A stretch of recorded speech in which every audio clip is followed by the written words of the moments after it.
नमस्कार दोस्तों, स्वागत है आपका यूथ मीडिया टीवी पर। हमारे साथ मौजूद है महाराष्ट्र मुंबई से सुरेश गुप्ता जी। बात करेंगे इनसे जो उद्धव सरकार ने अपना रवैया दिखाया है, अर्नब गोस्वामी हो चाहे वो कंगना रनौत हो, और मुंबई पुलिस ने जो सुशांत केस को पूरा घुमाया है, ना उसमें कोई सच सामने ला पाए।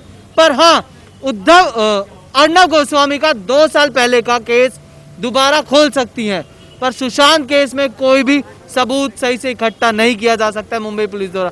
इन्हीं मुद्दे पर बात करते हैं सुरेश गुप्ता जी से। तो सर, किस तरीके से देखते हैं जो अर्नब गोस्वामी को गिरफ्तार किया गया, जैसे वो बहुत बड़े क्रिमिनल हो, घसीटते हुए ले गए उनको, इस चीज को किस तरीके से देखते हैं? देखिए, क्या है, लोकतंत्र में निश्चित रूप से पुलिस लॉ एंड ऑर्डर के लिए है, क्योंकि पुलिस नहीं रहेगी तो लॉ एंड ऑर्डर समाज में नहीं रहेगा। लेकिन पुलिस को कहीं से यह भी अधिकार नहीं दिया जा सकता कि पुलिस अपने अधिकारों का दुरुपयोग करे। जी जी बिल्कुल। ठीक है, चैनल है, चैनल उनका अपना कार्य करने का प्रणाली है, तरीका है। और अगर दुनिया में अनेक प्रकार के लोग चैनल चलाते हैं, अनेक प्रकार के यूट्यूब पे लोग समाचार डालते हैं, न जाने क्या क्या डालते हैं, और लोग उसको देखते हैं, जिसको देखना होता है देखते हैं, खारिज करना होता है खारिज कर देते हैं। लेकिन अब सत्ता में रहने के कारण, अब चूंकि आप सत्ता में है तो आपका अहंकार आपके ऊपर हो जाता है, और ऐसा होता है, सामान्य लोगों को देखने में आया है। क्योंकि राम मंदिर आंदोलन में भी मैंने देखा था, माननीय मुलायम सिंह जी जब मुख्यमंत्री थे उत्तर प्रदेश के, तो सत्ता के अहंकार में उन्होंने स्कूलों को जेल बना दिया। जो भी थोड़ा जय श्री राम का नारा लगाता था, मजा लेने के लिए ही जय श्री राम बोलता था, पुलिस वाले पकड़ के उसको अंदर कर देते थे। लेकिन सबको पता है कि आज सत्ता है, कल नहीं रहने वाला है। 5 साल बाद चुनाव होते ही होते हैं। लोकतंत्र में मतदाता तय करता है किसको रहना किसको।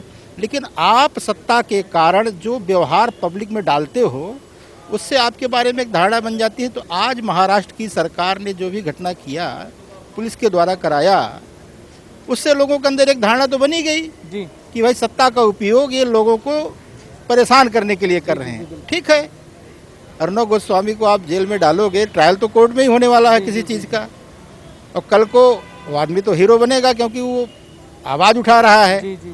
चाहे सुशांत का मर्डर हो या आत्महत्या हो, अगर व्यक्ति आवाज़ उठा रहा है तो आवाज़ को दबाने के लिए सत्ता का और पुलिस का उपयोग मेरी नज़रों में ठीक नहीं है, और ऐसा नहीं करना चाहिए। क्योंकि सत्ता आने जाने वाली चीज़ है, और सत्ता जिन चीज़ों के लिए मिलती है, सत्ता मिलती है लोगों को जनता के हित में काम करने के लिए, जनता का लोक कल्याण। अभी तमाम प्रकार के ऐसे मुद्दे हैं जिनको सत्ता के माध्यम से सुलझाया जाना चाहिए, मेरा ऐसा विचार है। ऐसे मुद्दे, भाई आप सरकार में हो, अनेक प्रकार के लोग आरोप लगाएंगे, अनेक प्रकार के लोग टिप्पा टिप्पणी करेंगे, तो आप किससे उलझोगे? आप उलझने में अपना समय बर्बाद करोगे 5 साल का। क्योंकि समय तो टाइम लीडर, एक समय आएगा चुनाव आयोग घोषणा कर देगी चुनाव होना है, तो उस समय आपको, तो जैसे विद्यार्थी जो है 3 घंटे की परीक्षा में विद्यार्थी को तय करना पड़ता है कि कौन से प्रश्न से हमको सबसे अधिक नंबर मिलने वाला है, उसी तरह से 5 साल के अपने कार्यकाल में आपको तय करना चाहिए कि जो जनता ने हमको जनादेश दिया है, चाहे वो खंडित जनादेश था, उसका अपहरण हो गया किन्हीं कारणों से, लेकिन फिर भी अगर आपको सत्ता मिल गई तो आपको उपयोग उसका ये करना चाहिए था कि फिर से जनता का आपके ऊपर विश्वास हो कि आप इस सत्ता के योग्य हो और जनता की सेवा कर सकते हो। लेकिन हमको लगता है कि उन्होंने सत्ता का दुरुपयोग करना शुरू कर दिया है, चाहे उसके पीछे किसी की सलाह हो, जो कुछ भी हो, उनकी वो जानकारी उनके पास है। लेकिन जो एक तटस्थ नागरिक के रूप में मैं एक विवेचना कर रहा हूं, हमको यही लगता है कि आप सत्ता का उपयोग अपने अहंकार को ऊंचा करने में और लोगों को आपके प्रति उठने वाले मतभेद को दबाने में कर रहे हो, जो कि हमको नहीं लगता कि लोकतंत्र के लिए चीज़ें ठीक है। दुनिया का सबसे सर्वाधिक शक्तिशाली व्यक्ति ट्रंप है, उसको भी अमेरिका में लोग चैलेंज करते हैं, उसकी नीतियों का विरोध करते हैं, उसकी नीतियों के खिलाफ सड़क पर उतरते हैं। लेकिन इसका ये मतलब नहीं कि आप पुलिस का उपयोग करिए वो करिए, ये सब चीज़ें ठीक नहीं है। मोदी जी को न जाने कितनी गाली दी गई, क्या क्या नहीं बोला गया मोदी जी को, चोर बोला गया, क्या क्या, मेरे चोर तो चलिए ठीक है, चोर न जाने क्या क्या बोला गया, तेली बोला गया, ये बोला गया, वो बोला, क्या क्या। आज भी माननीय राहुल गांधी जी, हमको नहीं लगता कि कभी राहुल गांधी जी भारत के प्रधानमंत्री के रूप में कभी भी स्वीकार किए। मैंने गांधी परिवार तो हमको नहीं लगता कि माननीय मोदी जी को प्रधानमंत्री के रूप में स्वीकार किया। लेकिन मोदी जी कभी इस चीज़ों को अन्यथा नहीं लिए, कभी अन्यथा नहीं, क्योंकि उनको पता है कि हम, जनता ने हमको वोट दिया है, और जनता ने जिस काम के लिए वोट दिया है वह काम हमको करना है। हमको राहुल गांधी से लड़ने के लिए, गांधी परिवार से भिड़ने के लिए जनता ने वोट नहीं दिया है। जनता ने भिड़ने के लिए हमको वोट दिया है। जो गरीबी है, जो भारत के अंदर असमानता है, भारत कैसे बड़ा हो, भारत कैसे हर क्षेत्र में ऊंचा हो, उसके लिए जनता ने वोट दिया और वो काम वो कर रहे हैं। राहुल गांधी नहीं, तमाम गांधी को गाली दे, उससे गाली किसी को क्या लेना देना। जी जी जी देते रहिए गाली आप। जी। मुंबई पुलिस वही पुलिस है जिससे बॉलीवुड जो ड्रग में फंसा हुआ था, पूरे अच्छे से डूबा हुआ था, लिप्त था, उस पर एक भी खुलासा सामने नहीं ला पाती है। मुंबई पुलिस वही है जो सुशांत केस में एक भी खुलासा नहीं कर पाती है, ना दिशा सालियान के केस में कुछ कर पाती है। पर 2 साल पुराना केस लाकर अर्नब गोस्वामी को फंसाना, इतनी मतलब कहाँ से एकदम से ये हो गया? देखिए, बहुत अच्छा प्रश्न आपने किया है। जितने सरकारी इंस्टीट्यूशन हैं, जी जितने सरकारी इंस्टीट्यूशन हैं, उसमें सेना, पुलिस, न्यायपालिका, मैं तमाम प्रकार के लोग, अगर आप अपनी उपयोगिता को सिद्ध नहीं कर पाओगे, देखिए क्या है, आप ध्यान करिए, एक समय ऐसा था कि जो एजुकेशन प्रणाली, शासन की एजुकेशन प्रणाली थी, बहुत अच्छी थी। जी जी लोग वहाँ अपने बच्चों को भेजना चाहते थे, लेकिन धीरे धीरे उसमें ऐसे लोग आए एजुकेशन प्रणाली में टीचर होके, उन्होंने अपना मूल विषय बंद कर दिया। जी उन्होंने अपना मूल विषय बंद कर दिया, शिक्षा के बजाय कुछ और करने लगे। पब्लिक उनको अनुपयोगी मान के दूसरे तरफ चले, क्योंकि विकल्प समाज अपने आप ढूंढ लेता है। जी जी जी बिल्कुल। तो पुलिस अगर अपना काम ठीक से नहीं करेगी तो आप ध्यान रखिए, धीरे धीरे समाज का विश्वास पुलिस से उठता जाएगा और समाज अपने आप दूसरे तरफ डाइवर्ट हो जाएगी। और एक समय ऐसा आएगा कि यही सरकारें, जैसे और तमाम डिपार्टमेंट भारत सरकार बंद कर रही है, तमाम चीज़ों को बंद करके अनुपयोगी मान के, उसका कोई उपयोग नहीं है, धीरे धीरे बंद कर रहे, तो उसके पीछे भारत सरकार जिम्मेदार नहीं है, उसमें काम करने वाले लोग जिम्मेदार थे, क्योंकि उन्होंने अपनी जिम्मेदारी का ठीक से निर्वहन नहीं किया। जी जी तो बिल्कुल। आज जो भी पुलिस है, जो भी पुलिस वाला वर्दी पहन के दुरुपयोग कर रहा है और पुलिस की अपने कार्य हैं उसकी उपेक्षा कर रहा है, तो धीरे धीरे समाज का विश्वास उठता जाएगा। आज देखिए आप, तमाम लोग अपनी प्राइवेट सिक्योरिटी लेकर चल रहे हैं, तमाम सिक्योरिटी एजेंसियां सामने आ गई है, किसी का पुलिस का रोल सिर्फ और सिर्फ FIR करने का रह गया है, और कोई रोल, कोई आदमी बताइए जो पुलिस की सिक्योरिटी के भरोसे जिंदा हो, जिनको लगता है कि नहीं हमको सिक्योरिटी चाहिए, वो प्राइवेट सिक्योरिटी लेकर चल रहे हैं, कोई आदमी पुलिस के पास। तो आज हमको लगता है कि अगर ये लोग ईमानदारी से अपनी खुद की समीक्षा नहीं करेंगे तो एक समय ऐसा आएगा कि अनुपयोगी मार के इनको भी आउट कर दिया जाएगा।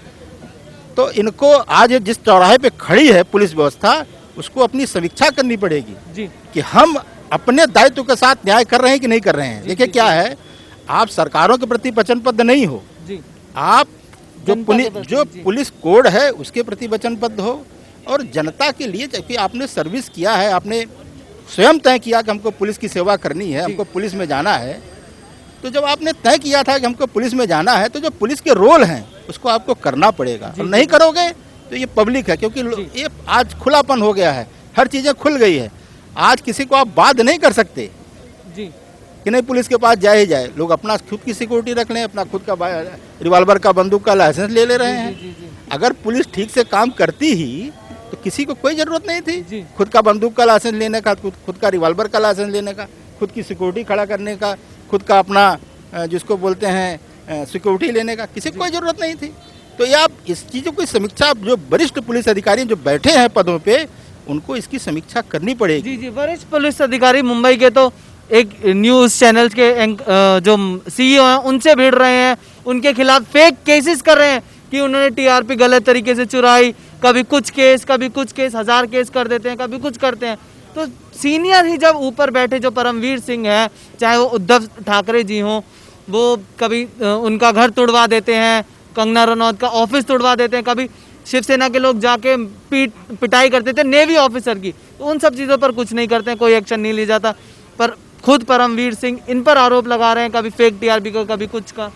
प्रॉब्लम तो यही हुई ना, प्रॉब्लम यहाँ पे ही है कि पद से बड़ा व्यक्ति हो गया। जी समस्या यही खड़ी होती है, जब व्यक्ति पद से बड़ा हो जाता है तो व्यक्ति का अहंकार उसको पद छोटा लगने लगता है, और फिर अपने अहंकार को संतुष्ट करने के लिए जिन इंस्टीट्यूशन में वो रहता है उस इंस्टीट्यूशन का उपयोग करता है।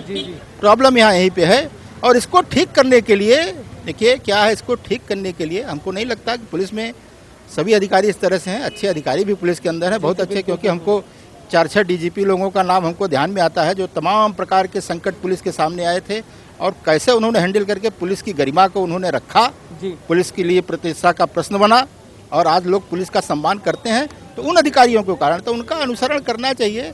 ठीक बात है, अगर किसी को अच्छा पद मिल गया है कार्य करने के लिए, तो हमारे दृष्टि से उनको अपने अहंकार को संतुष्ट करने के लिए पुलिस के पद का दुरुपयोग नहीं करना चाहिए, ये गलत है।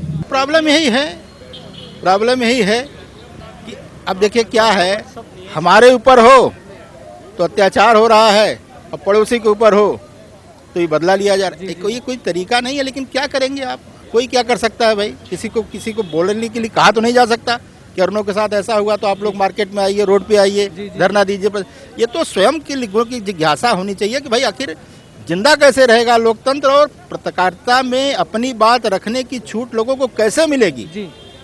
आज अगर सरकारें जो है इस तरह से लोगों के साथ उत्पीड़न की कार्रवाई करेंगी तो हमको लगता है कि तालिबान जो अफगानिस्तान के अंदर करते थे तो वही चीज़ें सामने, तो हमको लगता है तालिबान को रख के ही चीज़ें की जा रही है, तो वही चीज़ें लागू हो जाएगी। तो कौन किसी के लिए बोलेगा। और पता चला कि जो चीज़ें उन्होंने तय किया था वो, क्योंकि हमको आज टीवी चैनल पे मैंने देखा कि भारतीय राष्ट्रीय कांग्रेस के राष्ट्रीय प्रवक्ता हैं या राष्ट्रीय नेता हैं क्या है, माननीय आचार्य प्रमोद कृष्णन जी, उनका टिप्पणी मैंने पढ़ा तो हमको इतना आश्चर्य हुआ कि बताइए इस तरह के लोकतंत्र में नेता भी हैं। उन्होंने कहा कि एक बंदर जेल गया तो सारे बंदरों के अंदर दहशत हो गई। तो माने आप भी यही चाहते हो कि पुलिस के द्वारा दुरुपयोग करके लोगों के बोलने के अधिकारों का हनन किया जाए। माने आप सत्ता इसलिए प्राप्त करना चाहते हो कि लोग हमारे खिलाफ बोल न सके, मैं जो करूँ उसको जस्टिफाई करें। तो ये तो फिर मुगलों का शासन और जो पुराने जमींदारों का रहता था कि जो करते थे उसी को सही माना जाता था। राजा ने जैसे कहा ना, king can not do wrong, तो हो गई वही बात। फिर लोकतंत्र का क्या मतलब रह गया, क्या रह गया मतलब। आप खुद महाराष्ट्र से हैं सर, तो जो उद्धव ठाकरे इस वक्त काम कर रहे हैं, क्या महाराष्ट्र के लोग इन सब कामों को देखकर खुश होंगे? जो महाराष्ट्र के लोग शिवसेना पर गर्व करते थे कि शिवसेना एक गर्व की बात होती थी उनके लिए शिवसेना, तो क्या अब वो लोग शिवसेना पर गर्व करेंगे ये सब काम देखकर? कैसे करेंगे। देखिए, महाराष्ट्र हो भारत हो, भारत की जनता का टेस्ट एक है। हमको जहाँ तक जानकारी है, जहाँ तक मैं भारत घूमा हूँ, उत्तर से लेकर दक्षिण तक, पूर्व से लेकर पश्चिम तक, भाषा अनेक हैं, जाति पंथ रंग रूप अनेक हैं, लेकिन टेस्ट इस देश का एक है। यह देश अन्याय के विरुद्ध, चाहे उत्तर का व्यक्ति हो, चाहे दक्षिण का व्यक्ति हो, चाहे पूर्व का हो, चाहे पश्चिम का हो, अन्याय के विरुद्ध सदैव खड़ा हुआ है यहाँ का नागरिक, चाहे वो किसी धर्म का हो, किसी जाति का हो, किसी भाषा का हो। तो महाराष्ट्र कोई देश से अलग, महाराष्ट्र भी वही माने राष्ट्रीय तत्व महाराष्ट्र के अंदर है। महाराष्ट्र के अंदर अच्छे लोग हैं, महाराष्ट्र के अंदर इन तबकों को समर्थन करने वाले लोग नहीं हैं। अब उद्धव जी के अंदर क्या आया भाई, ये बताओ। उद्धव जी जान सकते हैं कि उन्होंने सत्ता प्राप्त करते ही अपनी छवि ऐसा कैसे निर्माण कर लिया। मैं उसकी समीक्षा नहीं कर पा रहा हूँ, क्योंकि इसके पहले उद्धव जी के बारे में हमारी धारणा बहुत अच्छी थी। जो सामान्य उद्धव जी को मैं जानता हूँ, तो उद्धव जी का प्रकृति ऐसा नहीं था, ऐसा स्वभाव उनका नहीं था। लेकिन सत्ता प्राप्त करने के बाद अब उनके सामने उनसे ये चीज़ें करवाई जा रही है गठबंधन के द्वारा या स्वयं की, क्योंकि हमको नहीं लगता कि उद्धव के अंदर जो आत्मा और मन विराजमान है वो इतना घटिया मन, इतना घटिया आत्मा उनके अंदर नहीं है। रामचरितमानस में तुलसीदास ने कहा है कि जाको प्रभु दारुण दुख दीना, ताकि मति पहले हर लीना। तो हमको लगता है कि इन लोगों की मति जो है वो भगवान ने हर लिया है। इसी तरह से उलझुल के काम ये करके अपना टाइम पास कर रहे हैं। तो अच्छा भविष्य तो हमको नहीं दिखाई देता है। सर, आपने अपने टाइम में हमारी उम्र के जब होंगे आप, तो उस टाइम पे आपने जो इंदिरा गांधी का आपातकाल था वो भी देखा होगा, और अब महाराष्ट्र सरकार का जो आपातकाल हो रहा है बिल्कुल ही तानाशाही बरत रहे हैं, दोनों में क्या अंतर है कुछ? नहीं, देखिए, इंदिरा जी के समय में बहुत छोटा था, 4-5 साल का था, तो हमको ये जानकारी नहीं। लेकिन बड़ा होने के बाद जो मैं पढ़ा और जो मैं सुना, तो एक कल्पना जो निर्मित हुई इंदिरा जी भी उसी रोग से ग्रसित हो गई। उसी रोग से ग्रसित होकर उन्होंने तमाम प्रकार के उपयोग किए लोगों को आवाज़ बंद करने के लिए, सब कुछ। लेकिन क्या है, देखिए, ये सब चीज़ें सदियों से होती आई हैं। मैंने आपको उदाहरण दिया ना, माननीय मुलायम सिंह जी का, इंदिरा जी का, कंस ने भी किया था श्री कृष्ण के साथ यही, रावण ने भी किया। तो अब इतिहास तो भरे पड़े हुए हैं, लेकिन जहाँ अच्छे लोग हैं वहाँ बुरे लोग। तो जो कोई किससे उदाहरण लेता है, इस तरह किया जाता है। तो हमको लगता है कि ये उदाहरण गलत सेट किया जा रहा है। ऐसा उदाहरण नहीं लेना चाहिए इन लोगों को। बिल्कुल। मेरा आखिरी सवाल है आपसे कि जो बाला साहब ठाकरे थे, क्या उद्धव सरकार का ये रवैया देखकर कि महिलाओं पर अत्याचार, महिला का गाली देना, महिला का घर तोड़ देना, और उसके बाद एक पत्रकार को जो देश के साथ खड़ा है, देश के लिए सच्चाई दिखा रहा है, हमेशा देशभक्ति की बात करता है, उस पर ये ऐसे जो अपनी हरकतें कर रहे हैं उद्धव ठाकरे, तो क्या इन सब चीज़ों को देखकर बाला साहब ठाकरे खुश होते? परम पूज्य बाला साहब ठाकरे देखिए क्या थे, बहुत बड़े व्यक्ति थे, बहुत बड़े व्यक्ति थे। ये सत्ता वगैरह उनके लिए कोई मतलब नहीं रखती थी। एक आवाज़ वो देते थे, मुंबई रुक जाती थी, एक आवाज़ देते थे, मुंबई चल देती थी। तो लोगों के श्रद्धा के केंद्र थे, और श्रद्धा के केंद्र किसी अपने गेरुआ का वस्त्र पहनते थे, कंठी पहनते थे, इसके कारण वो नहीं थे। वो जनता के मन में जीते थे और जनता उनके मन में जीती थी, इसलिए वो श्रद्धा के केंद्र थे। तो बाला साहब इन सब चीज़ों से बहुत ऊपर थे। बाला साहब ये सब कभी भी सत्ता के लफड़े में और सत्ता को उपयोग इस तरह से ये सब चीज़ों में वो कभी नहीं पड़े और न पढ़ने वाले थे। तो निश्चित है उनके विचारों के विपरीत तो हो ही रहा है। तो कैसे स्वीकार करेंगे? हमको तो नहीं लगता कि बाला साहब इसको स्वीकार करेंगे, क्योंकि उनके विचारों के तो वो कहाँ दक्षिणी ध्रुव थे या उत्तरी ध्रुव से काम हो रहा है। तो बाला साहब का तो इससे कोई लेना देना नहीं भाई। धन्यवाद सर, धन्यवाद।